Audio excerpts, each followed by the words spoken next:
Bueno, el último día acabamos con el versículo 13 de Apocalipsis 19.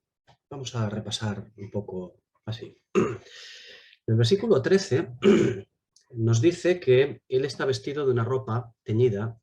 Es una mala traducción, es una muy mala traducción, no es teñida, es salpicada. Salpicada en sangre. Y su nombre es el Verbo de Dios. La expresión salpicada en sangre en este pasaje pertenece a su correspondencia, y su correspondencia es Isaías 63, versículos 2 y 4, donde dice, lo veréis claramente allí, ¿no? Donde dice, ¿por qué es rojo tu vestido y tus ropas como del que ha pisado el lagar? Y él contesta, he pisado yo solo el lagar, y de los pueblos nadie había conmigo. Los pisé con mi ira, y los hollé con mi furor, a los pueblos.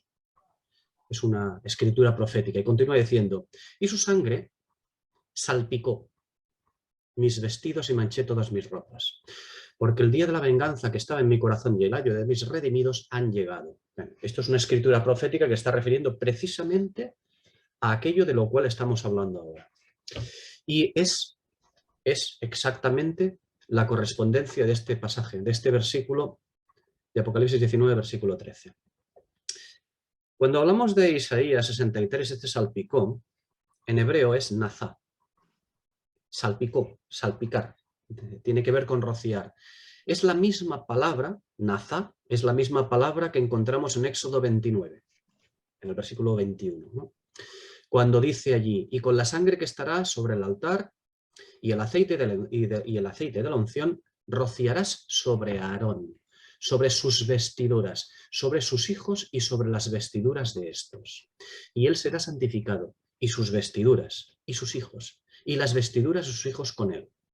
Bien, quiero decir que aquí habla tanto en Isaías 63 como en Éxodo 29, versículo 21, habla de salpicar o rociar, no teñir ni sumergir.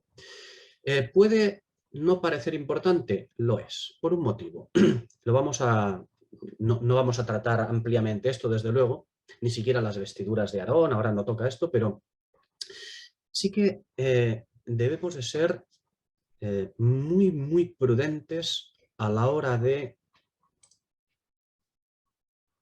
traducir, pero sobre todo a la hora de nosotros interpretar. Nosotros nos dejamos llevar por algunas cosas. Veréis, creo que en alguna otra ocasión hemos hablado de esto y continuaremos, o sea, volveremos a hablar de ello. Tenemos un problema a la hora de interpretar las escrituras, un problema generalizado en el pueblo del Señor. Y es que todo el mundo tiene claro, la teoría todo el mundo la tiene muy bien, muy clara, está muy bien. Y es que hay que interpretar todo texto dentro de su contexto, ¿no? Esto, la teoría está muy bien. Pero cuando se lleva a la práctica, no se hace así. No es que no se haga a veces así, no, es que no se acostumbra a hacer así casi nunca. Cuando lleguemos al próximo capítulo, todavía quedan estudios para ello, pero cuando lleguemos al próximo capítulo ya veremos algunos ejemplos importantes. Por ejemplo, no se puede estar traduciendo la palabra luo griega en un sentido durante todo el Nuevo Testamento y cuando llegas a una carta, la segunda carta de Pedro, por ejemplo, a un capítulo concreto, ya lo trataremos cuando llegue el momento, allí lo traduces en otro sentido, de otra manera. ¿Por qué? ¿Por qué ocurre esto? Estas cosas ocurren porque por mucho que nuestra boca diga que traducimos los textos dentro de sus contextos y con arreglo a otras traducciones que se han hecho de otros libros de las Escrituras, al final acostumbramos a hacer lo que nos da la gana. ¿Por qué? Pues porque tenemos ideas preconcebidas, cosas que nos han enseñado durante, bueno, ya no voy a decir durante 2000 años, igual durante los últimos 150, 200 años o 300 años, ¿no? O los últimos 40 años, da igual. Nos han enseñado unas cosas y, claro, salirnos de ese corsé, de ese marco que nos han enseñado, es poco menos que herejía. Bueno, poco menos no, se trata como herejía muchas veces, ¿no? Pero es que el auténtico problema, la auténtica ofensa, no está a la doctrina oficial de la Iglesia, aquí en este mundo. La auténtica ofensa es que se traduce la Escritura en una línea y cuando llegas a un pasaje concreto, como tienes unas ideas preconcebidas, unas doctrinas que tú arrastras, traduces como te da la gana, es decir, conforme a esas ideas preconcebidas. Aunque lo estamos mencionando aquí, diciendo, yo sé que esto acabará, para todo oyente, acabará en saco roto, porque no digo todo el mundo, pero la gran mayoría acostumbrará a volver a hacerlo en la misma línea, de la misma manera. Cuando llegue un pasaje que no quieren escuchar que ese pasaje traduce o habla de una cosa diferente a lo que ellos tienen como idea preconcebida, como doctrina establecida, rígida, pues volverán a saltarse a la torera los métodos de traducción, los métodos de interpretación y lo que haga falta. Y tranquilos que es muy fácil justificarlo, ¿eh? Ya sabéis, os habréis encontrado en muchísimas ocasiones en esta vida, y sobre todo la gente más mayor, pues más todavía, ¿no? Que alguien te da una galleta, una bofetada, y vas a pedir explicaciones y al final resulta que sales, que no sabes qué ha ocurrido, pero sales que el culpable eres tú, que le has pegado con tu cara en su mano, ¿no? Bueno, pues más que nada lo digo en el sentido de que realmente todo el mundo tiene respuesta para... En este mundo, la bestia nos ha dado respuestas para todo, absolutamente para todo. Pero es frustrante que al final quien recibe la inmundicia es la escritura. La escritura, un baño de inmundicia. Y debemos de ser conscientes de que hay que intentar que eso no ocurra. No importa si yo me equivoco, o no importa si yo transgredo. Transgredir no es lo más importante. Eso no es importante. Lo importante es decir que mi transgresión no es transgresión. Lo importante no es si yo me equivoco a la hora de interpretar la escritura.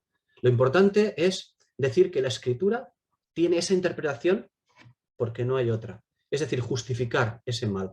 La escritura es mucho más grande que nosotros. Siempre lo será. Y quiero incidir en esto, en esta palabra, nazá.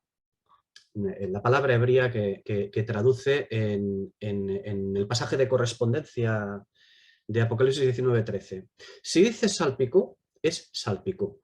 Y cuando te vas a Éxodo 29:21, si dice rociarás, rociar, dice rociar.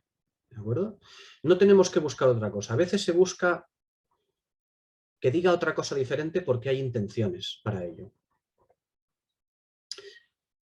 Bien, en cuanto al Nuevo Testamento, en cuanto al texto de este versículo 13, capítulo 19, versículo 13 de Apocalipsis, existen variantes en el texto griego, hay unas variantes, que indican dos verbos. Una variante indica el verbo bapto, para salpicar indica el verbo bapto. Por eso se intenta traducir teñir. Otras variantes indican la palabra rantizo, que es salpicar o rociar.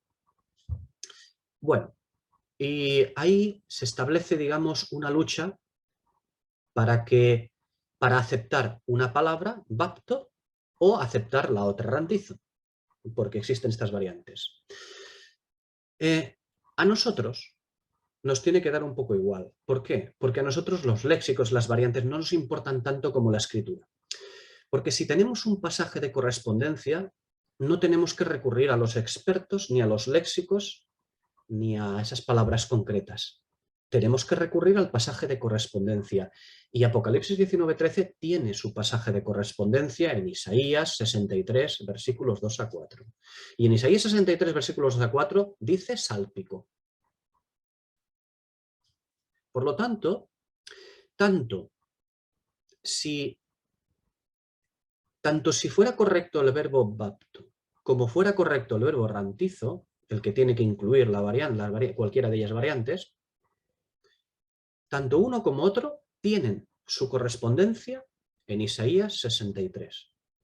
Por lo tanto, será salpicar tanto un verbo como el otro.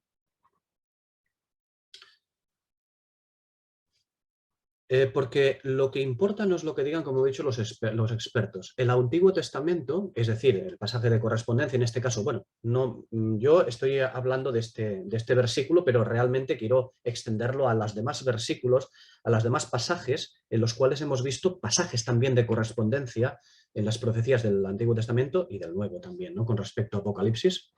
Hay que fijarse bien en las escrituras de correspondencia, ¿no? Y el Antiguo Testamento en este caso es claro a la hora de definir las acciones. La escritura de correspondencia es la que nos da siempre mucha más información que la que nos diga nadie.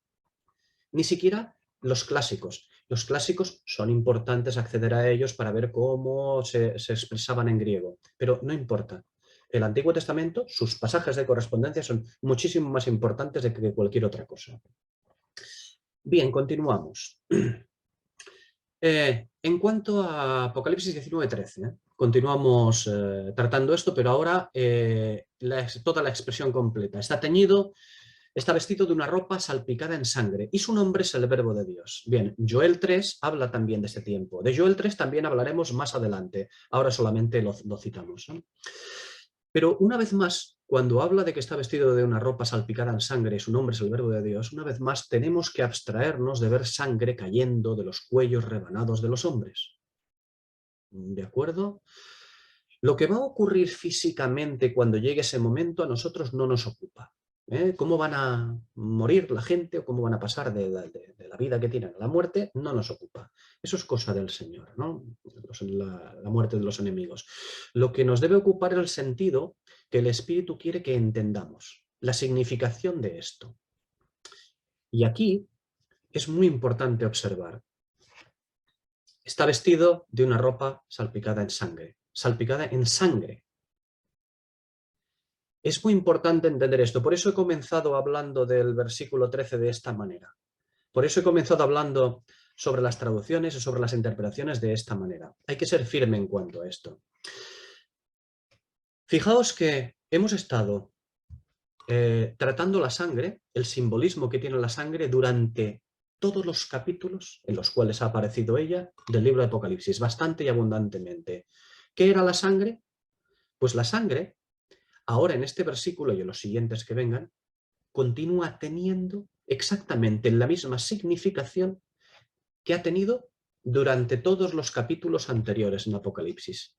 La sangre ahora no es sangre que sale de los cuellos. No, no. La sangre continúa siendo lo mismo. Es inmundicia. Es la inmundicia. Son las sangres.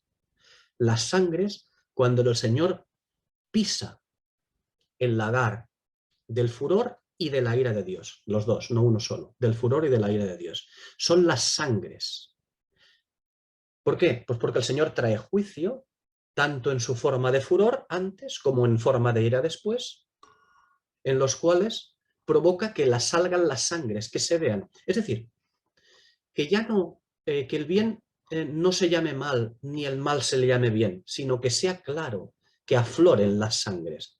Bueno, pues esta sangre de este versículo tiene el mismo significado, la misma significación que, como hemos dicho, que en todos los capítulos anteriores. No podemos cambiar su significación, su simbolismo. Aquí las sangres continúan siendo la inmundicia. La inmundicia. Fijémonos que la ropa salpicada en sangre, como dice este versículo, está acompañada por el nombre, el Verbo de Dios. Es decir, la palabra, pasaje muy famoso, ¿no? Juan capítulo 1, versículos 1 a 3. En el principio era el Verbo, ¿no? El Verbo de Dios, nosotros lo sabemos, es Cristo. Pero debemos de saber también que es, además, el espíritu de la profecía, porque Cristo es el espíritu de la profecía. Debemos de saber que Cristo es la misma escritura. La acción del verbo no es apuntar con el dedo y disparar. No es apuntar con el dedo y salir un poder. Eso lo dejamos para los efectos especiales de las películas. La acción del verbo es decir sea y es. La acción del verbo es manifestar la verdad, la escritura, la revelación de Dios. Esa es la acción del verbo. Las sangres, como hemos dicho, son indefectiblemente la inmundicia. Y la inmundicia es llamar a las tinieblas luz y a la luz tinieblas. Las sangres son la escritura moldeada, la inmundicia. Las sangres es enseñar, como dice Apocalipsis 2, versículo 14, que ya tratamos esto, cuando habla de Jezabel, Yatira, Jezabel. Las sangres es enseñar a los siervos del Señor a comer cosas sacrificadas a los ídolos. Esos son las sangres. Y ahora, en este versículo, pues continúa siendo lo mismo. Esos son las sangres, la inmundicia. Aquí en este versículo 13 de Apocalipsis 19, la sangre está convenientemente ligada a la palabra, al verbo de Dios. Convenientemente ligada a la palabra. Porque es una sangre de pecado, de maldad, de inmundicia. Es decir, de enemistad contra Dios, lo cual es contra la Escritura. Lo cual es, evidentemente, contra Cristo, el verbo, contra la palabra. Y es la palabra la que hace aflorar las sangres juzgando y condenando. Eso nosotros ya lo sabemos. Bueno, pues ¿cómo lo sabemos?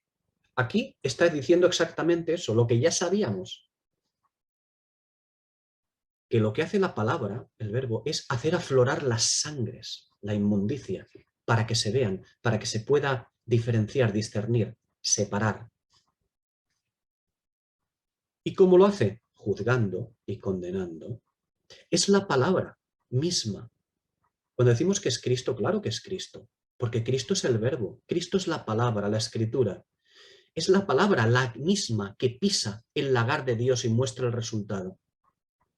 Cuando decimos que Cristo pisa el lagar de Dios, es la misma escritura la que pisa el lagar de Dios y muestra el resultado en las ropas salpicadas de sangre. Y el resultado es inmundicia, por lo tanto, condenación, juicio. Condenación, como dice Juan capítulo 3, y esta es la condenación, que la luz vino al mundo, y los hombres amaron más las tinieblas que la luz, porque sus obras eran malas. Porque todo aquel que obra el mal aborrece la luz y no viene a la luz, para que sus obras no sean redargüidas. Juan capítulo 3, versículo 19 y 20.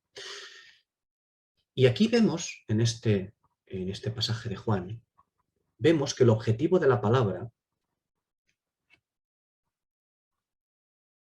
en este pasaje, el objetivo de la palabra, igual que en todos, no es condenar al mundo, sino salvarlo.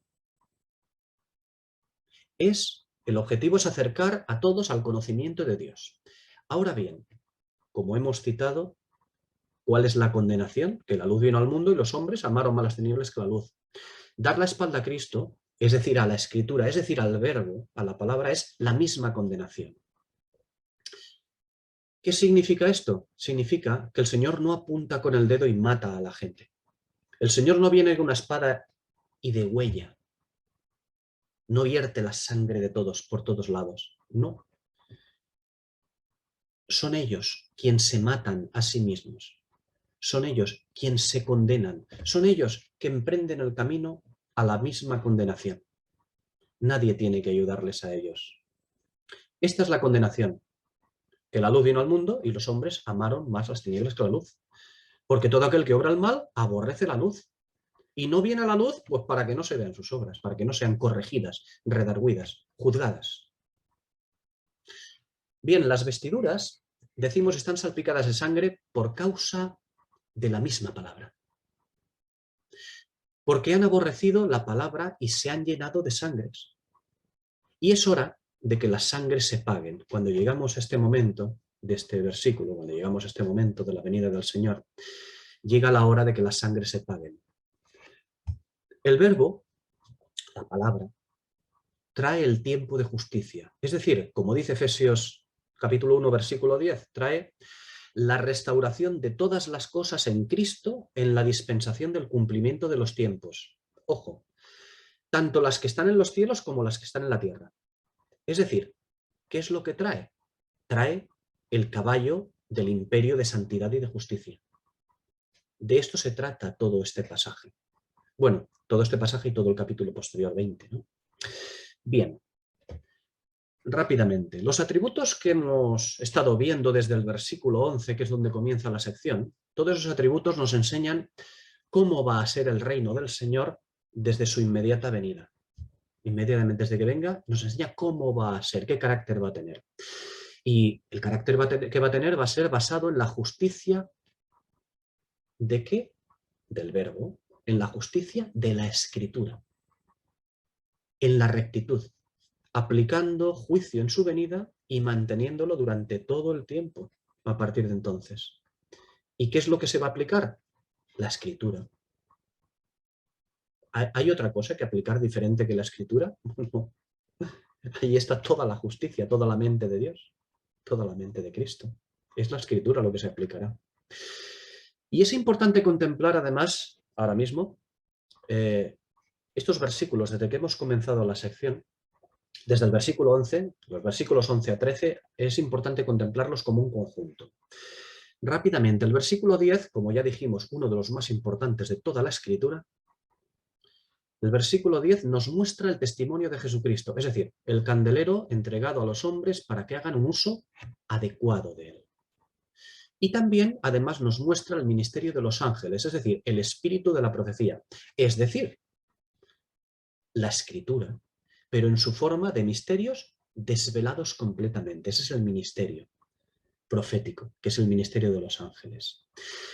Y tenemos que en ese versículo 10 la afirmación de que ambos son una misma cosa, es decir, el espíritu de la profecía y el testimonio de Jesucristo, la afirmación de que ambos son una misma cosa nos enseñan dos aspectos. El primero, que la causa de la inmundicia, es decir, de las sangres, es la disociación del espíritu de profecía del mismo testimonio de Jesús.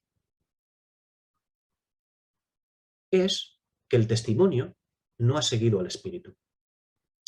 Y la segunda cosa, el segundo aspecto que nos enseña esa afirmación, que lo que viene a partir de ahora, precisamente, es decir, el caballo blanco, el imperio de rectitud, la vara de hierro, eso es lo que viene.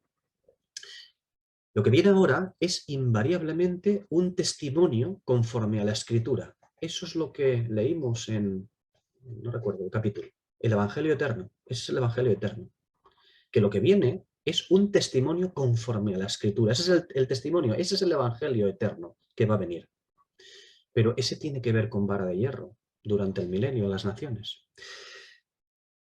Nos dice que a partir de ahora va a haber un testimonio perfectamente escritural basado en la verdad absoluta, no en la que nosotros tenemos ahora. O mejor dicho, no en la que nosotros dispensamos ahora al mundo. No, no. Lo que va a venir es un testimonio, no como el nuestro, sino va mucho más allá, porque ya no habrá momento en el cual al mal se le llame bien o al bien se le llame mal. No, no, todo quedará perfectamente claro. El ministerio que viene en el milenio, que viene cuando el Señor venga, lo que va a darnos es que van a quedar perfectamente definido el mal por un lado y el bien por el otro. Por lo tanto, el juicio va a ser muy sencillo, ¿no? Digo que a partir de ahora va a haber un testimonio perfectamente escritural basado en la verdad absoluta. No será la Biblia como la conocemos, será la Escritura. Pero no será la Biblia como la conocemos ahora, con todos los problemas, la inmundicia que hay alrededor de todo ello, no. Sino será la Escritura totalmente abierta, absolutamente desvelada. Quienes ostenten el testimonio en la nueva dispensación, en el milenio, lo harán conociendo los misterios de la Escritura. Quien ostenten el testimonio, quien sean los responsables de entregar ese testimonio, quien sean los responsables de emitir juicios en ese tiempo. Conocerán los misterios de la Escritura. Bien, el versículo 11, inmediatamente, lo que nos muestra es el marco o esfera de actuación, es decir, la dispensación que viene. Por lo tanto, un caballo o imperio de rectitud, también le podemos llamar, caballo o imperio de rectitud, de vara de hierro en el que las naciones van a tener justicia, claro que sí, pero una justicia escritural. Claro, nosotros diremos, eso va a ser maravilloso. Para nosotros sí, pero para las naciones no. No les va a gustar. Como no les ha gustado hasta ahora, tampoco. Pero que no van a tener más remedio que tragársela. Van a tener que inclinar su cabeza.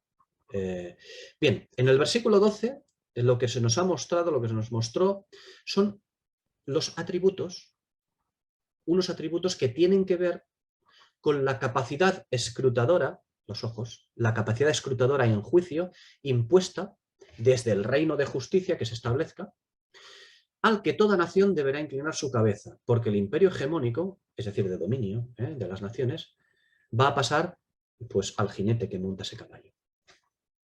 Y finalmente, el versículo 13 que hemos tratado nos enseña cómo va a aplicarse esa justicia.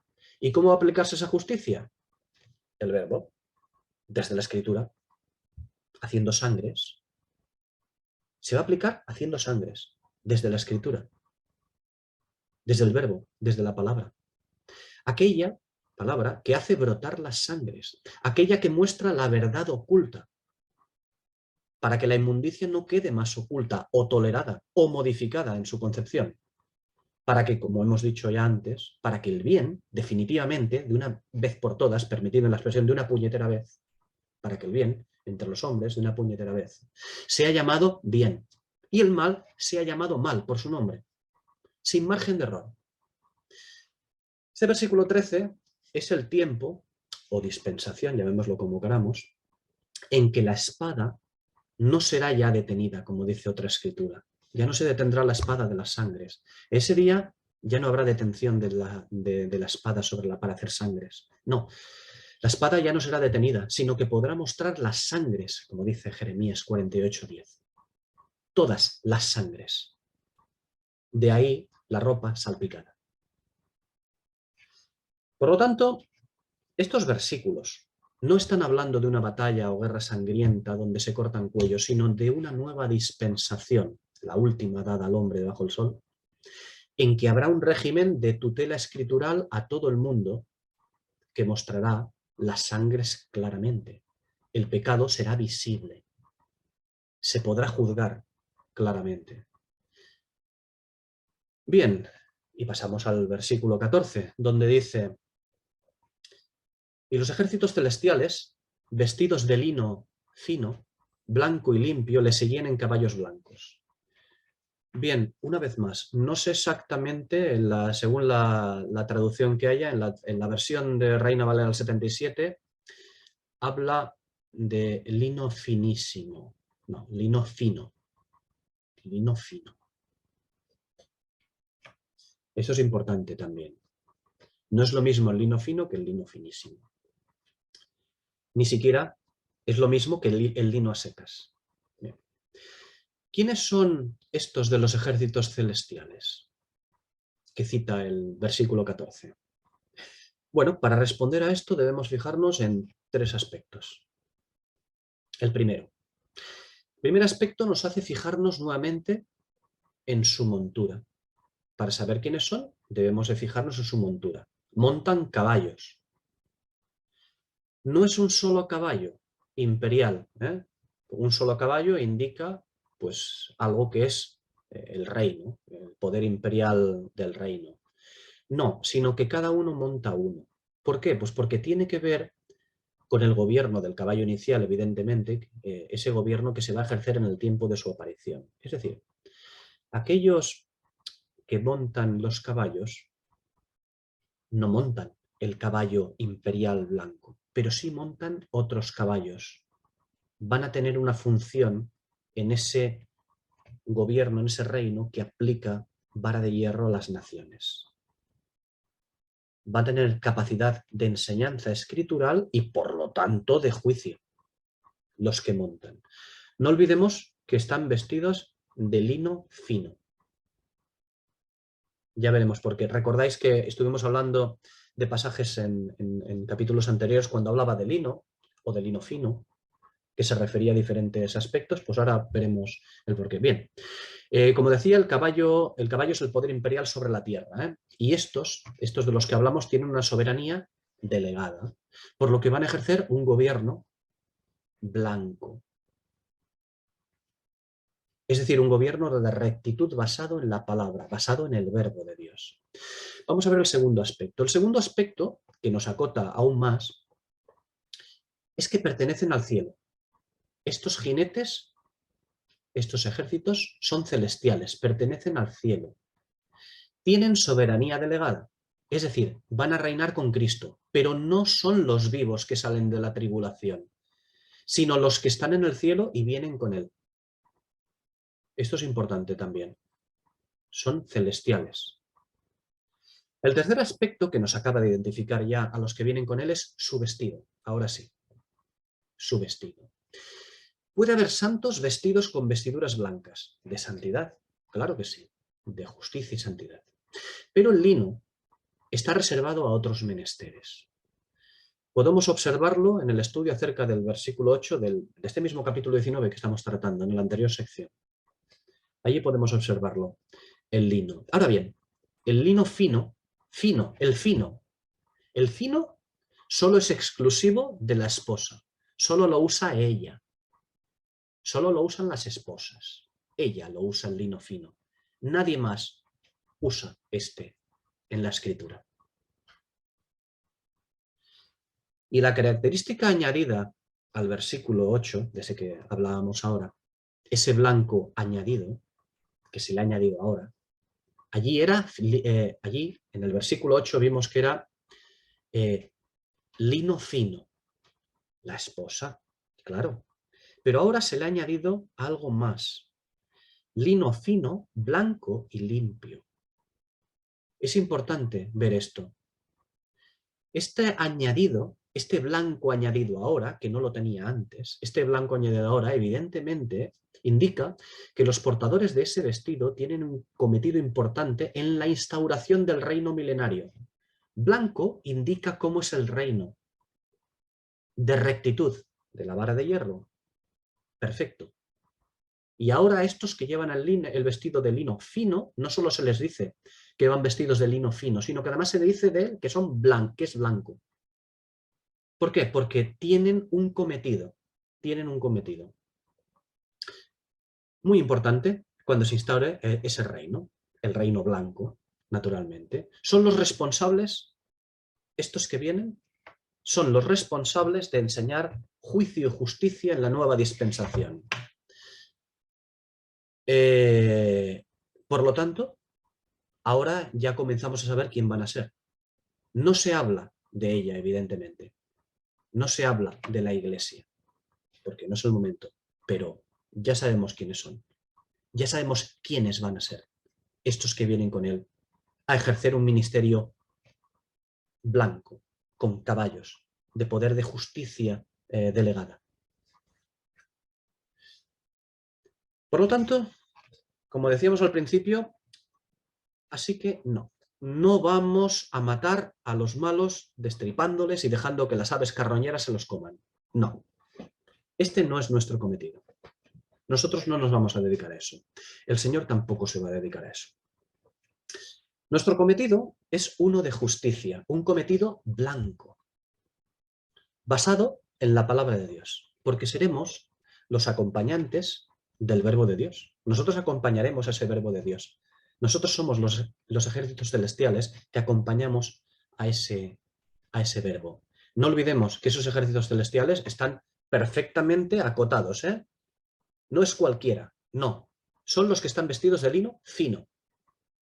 Y solamente hay una que viste de lino fino. Es esposa. Y no olvidemos que si algo se le ha encargado a aquella que va a ser arrebatada para volver con él, es el ministerio de la palabra. Eso es lo que se le ha encargado a esa. A la arrebatada que también va a volver con él, a ella se le ha encomendado el ministerio de la palabra, como dice Apocalipsis 3, versículos 8 a 10. Y conforme al ministerio de la palabra, también será nuestra vuelta con él. Es decir, a ejercer el ministerio de la palabra. Así volveremos, para ejercer el ministerio de la palabra. esto no se acaba. Ahora nos morimos o somos arrebatados, nos vamos con el Señor y estaremos en jacuzzis de oro, comeremos chorizos de oro y nos vestiremos de ropajes de oro. No, no. Ya lo dije en otro lugar o en varios lugares. Se exige de nosotros ahora que conozcamos la Escritura. ¿Por qué? ¿Solamente por ahora? No. ¿Solamente por la edificación de la Iglesia para ahora? No. Porque hay un cometido posteriormente. Hay un cometido muy importante para la Iglesia. He dicho que conforme al ministerio de la palabra, también será nuestra vuelta con él, a ejercer el ministerio de la palabra. Conforme a Judas 1, 14, 15. Dice allí, de estos también profetizó Enoc, séptimo desde Adán, diciendo, he aquí vino el Señor con sus santas decenas de millares para hacer juicio contra todos. Vino el Señor con sus ejércitos celestiales para hacer juicio contra todos y dejar convictos a todos los impíos de todas sus obras impías que han hecho impíamente y de todas las cosas duras que los pecadores impíos hablaron contra él. Este es el pasaje que se profetizó ya en Génesis. Perdón, en Génesis no. Quiero decir, ya alguien de Génesis lo profetizó, ¿no? De Génesis 5 lo profetizó. Por lo tanto, como dice Judas, los versículos 14 y 15, allí no dice que vienen a matar en una batalla. Dice que vienen a dejar convictos a los impíos. No a rebanarles el pescuezo, no a exterminarlos. Vienen a dejarlos convictos, a mostrar sus sangres. A eso viene. A mostrar las sangres. A eso vienen. Aquí en Judas, versículo 14-15, habla de Enoc. ¿Quién profetizó esto? ¿Sabéis quién fue? En Génesis 5, versículo 24, un arrebatado. Pues conforme a un arrebatado, el único, profetizó, un arrebatado lo culminará, la esposa. Ahora bien, aunque el lino fino nos habla de la esposa y únicamente de ella, en este versículo 14 que estamos tratando, fijaos que tampoco nos la quiere identificar como tal, como esposa explícitamente. La Escritura, el Espíritu, sabe que nosotros la vamos a identificar evidentemente porque es la única que viste de lino fino. No hay otro que vista de lino fino. Hay quien viste de lino resplandeciente, pero de lino fino ninguno, solo la esposa. El Espíritu sabe que nosotros sabemos que es la esposa, somos nosotros, pero no nos la quiere identificar explícitamente aquí en este versículo como tal. Pues de la misma manera que tampoco nos quiere explícitamente decir que quien viene es el Señor Jesús. En el versículo 11, que no nos lo ha querido decir. ¿Por qué?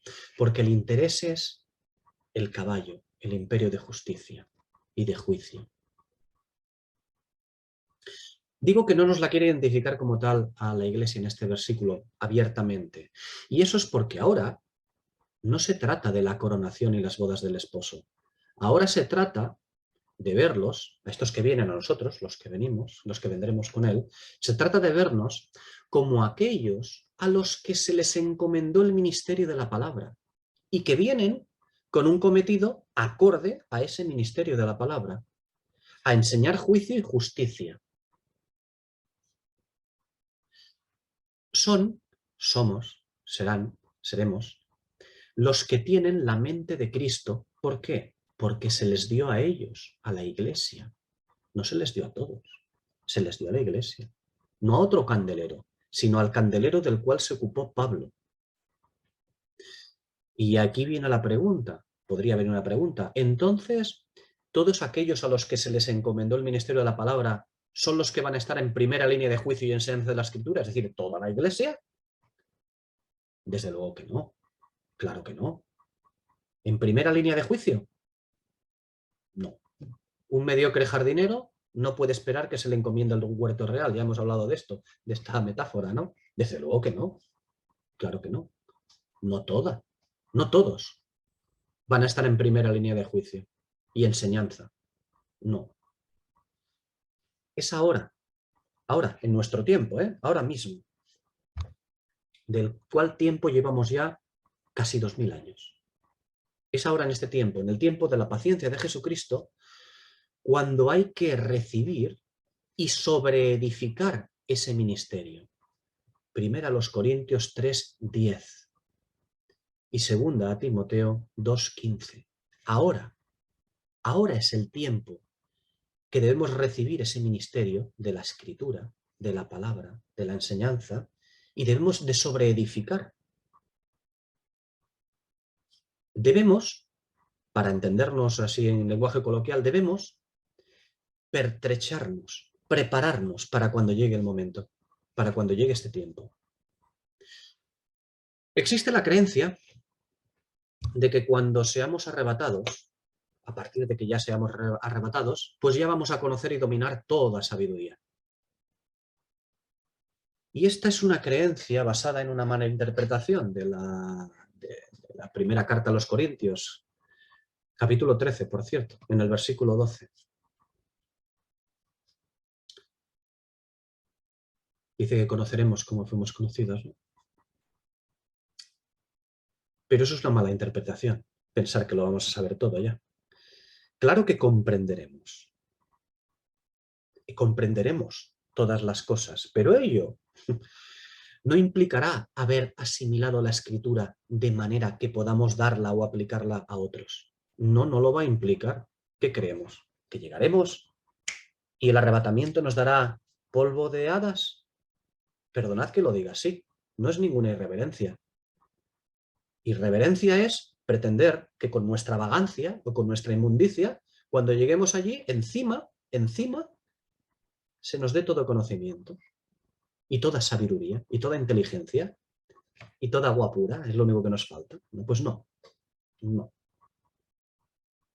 Hay que sobreedificar y creo que Pablo se esfuerza mucho, muchísimo, como cuando dice en aquel pasaje, no sabéis la dura lucha que sostengo por vosotros. Y lo habla todo con referencia a los misterios del Señor, en la segunda carta a los Colosenses, en la carta a los Colosenses, el capítulo 2. Lo habla con respecto a todo esto. Y por cierto, allí, no sabéis la dura lucha que sostengo por vosotros, sabéis que aparece también, y por los que están en Filadelfia. O sea, curiosamente, ¿no? Es la dura lucha que Pablo sostenía y que continúa sosteniendo ahora, desgraciadamente.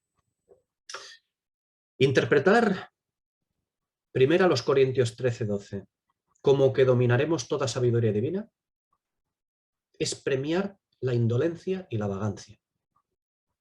Es la realidad. Así que, ¿para qué me voy a molestar si allí ya lo sabré todo? Ya sé que nadie osaría usar estas palabras. Pero se utilizan otras parecidas, afectando humildad y solemnidad. Por ejemplo, pobres de nosotros, que no podremos llegar a entender todas las cosas, por mucho que nos esforcemos, no podremos llegar a saber lo mismo que Dios. ¿Cómo voy a pretender yo saber lo mismo que Dios? Eso es pretender sentarme en el mismo sitio que Él. Hay una más que se dice sobre esto. Siempre estaremos aprendiendo, pero no llegaremos al conocimiento pleno de la verdad. Bueno, para eso lo dejamos en la segunda carta a Timoteo 3:7. Creo que es bastante clara al respecto. Colosenses, capítulo 2, versículos 1-4, nos enseña que la dura lucha que Pablo peleaba, como decía antes, en el versículo 1, nos enseña, Colosenses 2, de los versículos 1-4, nos enseña que la dura lucha que Pablo peleaba era la de la enseñanza de la Escritura, como vemos en el versículo 4 de ese pasaje. Esa es la dura lucha que Pablo peleaba. A ver si se les metía en la mollera. Es decir, a ver si se nos mete en la mollera todo esto. La dura lucha que Pablo empleaba. Aprender, esforzaos, la escritura, que eso es lo más importante. Eso es lo que Pablo trataba de enseñar. La enseñanza de la escritura, conforme al versículo 4. Y se le hacía dura esa lucha, porque el objetivo de ello, de esa lucha, era y es, porque la verdad es que Pablo a día de hoy sigue batallando. En nuestros días todavía sigue batallando esa lucha, desgraciadamente. El objetivo de esa lucha era que nosotros lleguemos, como dice el versículo, continúa diciendo, lleguemos a alcanzar todas las riquezas de una plena seguridad de comprensión, conociendo bien, es decir, con precisión, conociendo bien el misterio de Dios el Padre y de Cristo, en quien están escondidos todos los tesoros de la sabiduría. Eso dice esos versículos de la carta a los Colosenses, el capítulo 2. ¿Qué podemos responder contra esto? ¿Podemos volver a decir que nosotros no podemos llegar a conocer ni a saber? Somos llamados a ello. Y esto lo decía Pablo, porque había y porque hay no una falta de comprensión simplemente, sino una descomprensión. Hay una descomprensión conforme al versículo 4 y al versículo 8. Hay una descomprensión. Si observáis en ese versículo 4 y el versículo 8 de Colosenses 2, ahí se ve que el problema es que hay una descomprensión, que se acaban ignorando cosas a causa, pues bueno, originada esta descomprensión, pues porque nos dejamos llevar por interpretaciones que no son conforme al espíritu.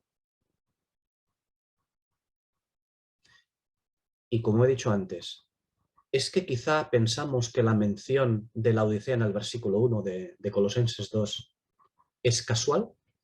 No es casual. El Espíritu ha colocado ahí el nombre de la Odisea.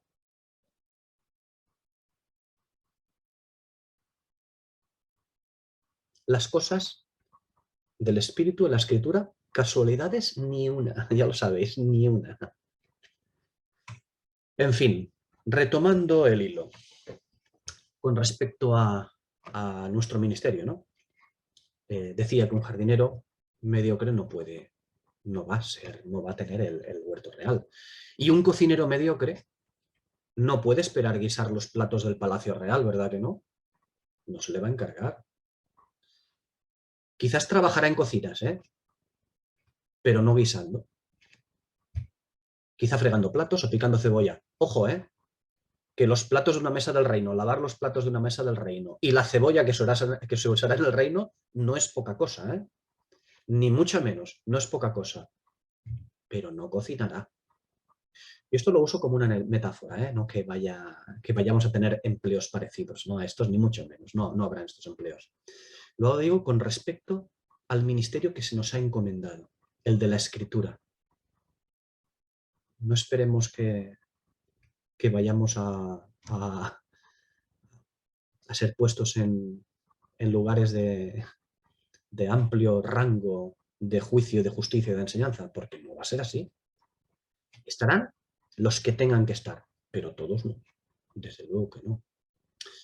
Así pues, no esperemos que nos caiga, como decía antes, polvo de hadas, y que nos convierta en supermaestros o superprofetas para el tiempo de la nueva dispensación, porque eso no ocurre. Es ahora el tiempo aceptable. Es ahora el tiempo en que tenemos que trabajar esto. Porque igual, sí, hay quien se ocupará de dispensar enseñanza y justicia en grado mayor. Claro que sí, desde luego. A eso estamos llamados. Y también quien se ocupará de enseñar pequeños aspectos sobre pequeñas cuestiones, cada uno conforme a su medida. Pero también, perdonad que lo diga así, también habrá quien deba ocuparse de rellenar el tintero o de hacer de atril, o quizás ni eso. ¿Lo digo con sorna? Sí, pero lo digo con pena. Con la pena que me produce la frustración del fracaso de la Iglesia, nuestro fracaso. Hay que sobreedificar, porque, como dice Lucas 12, el versículo 48, hay que sobreedificar porque al que mucho se le haya confiado, más se le pedirá. No se le pedirá mucho, se le pedirá más.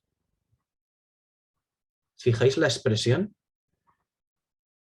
No es al que mucho se le haya confiado, mucho se le pedirá. No, no, no, no, no.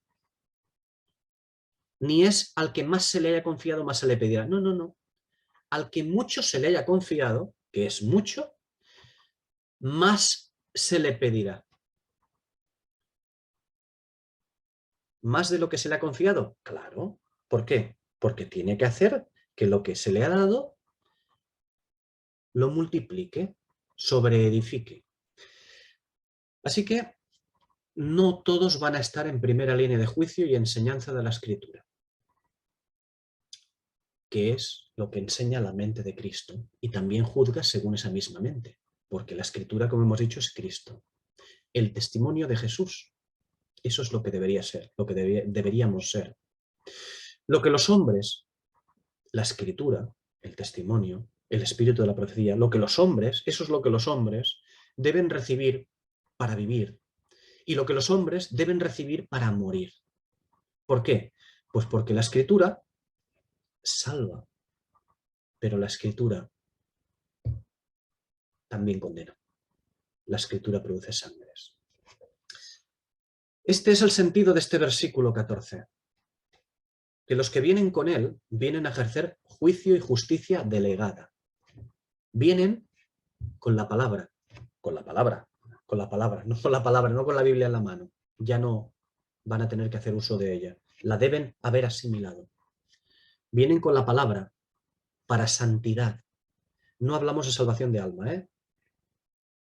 Vienen para santidad o para condenación. Para actuar, para imponer a las naciones conforme a juicio y justicia de la palabra o para condenación.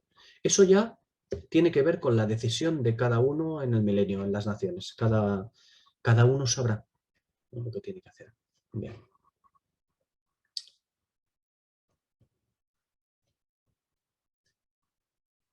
El versículo 15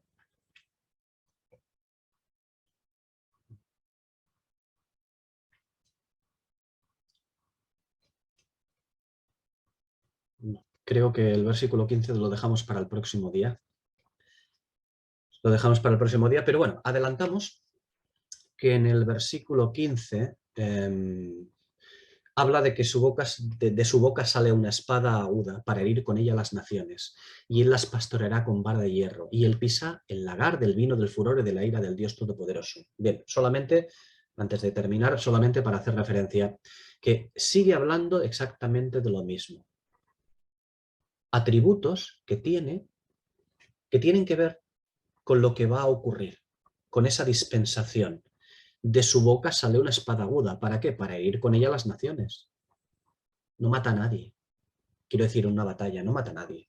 Lo que hace es usarla en las naciones para pastorearlas con vara de hierro. ¿Con qué? Con lo que hemos estado hablando hasta ahora, con la escritura, con la espada. Con ella va a herir a las naciones. Alguien dirá, hombre, pero la escritura lo que hace es el bien. ¿El bien? ¿Y la condenación? La escritura es para salvación y para condenación. Y lo mismo que ha sido para salvación y para condenación, sobre todo para condenación, durante todo este tiempo que la ostentamos nosotros, pues de la misma manera va a continuar siendo en la siguiente dispensación, en la milenial. También va a seguir siendo la misma escritura. ¿Y cómo va a ser? Pues como dice aquí, de la misma manera que ha sido hasta ahora, para condenación, para mostrar las sangres, para que se manifiesten las sangres. Por eso dice que de sus bocas sale una espada aguda. No la tiene en el muslo, ¿eh? Sale de su boca, de la boca.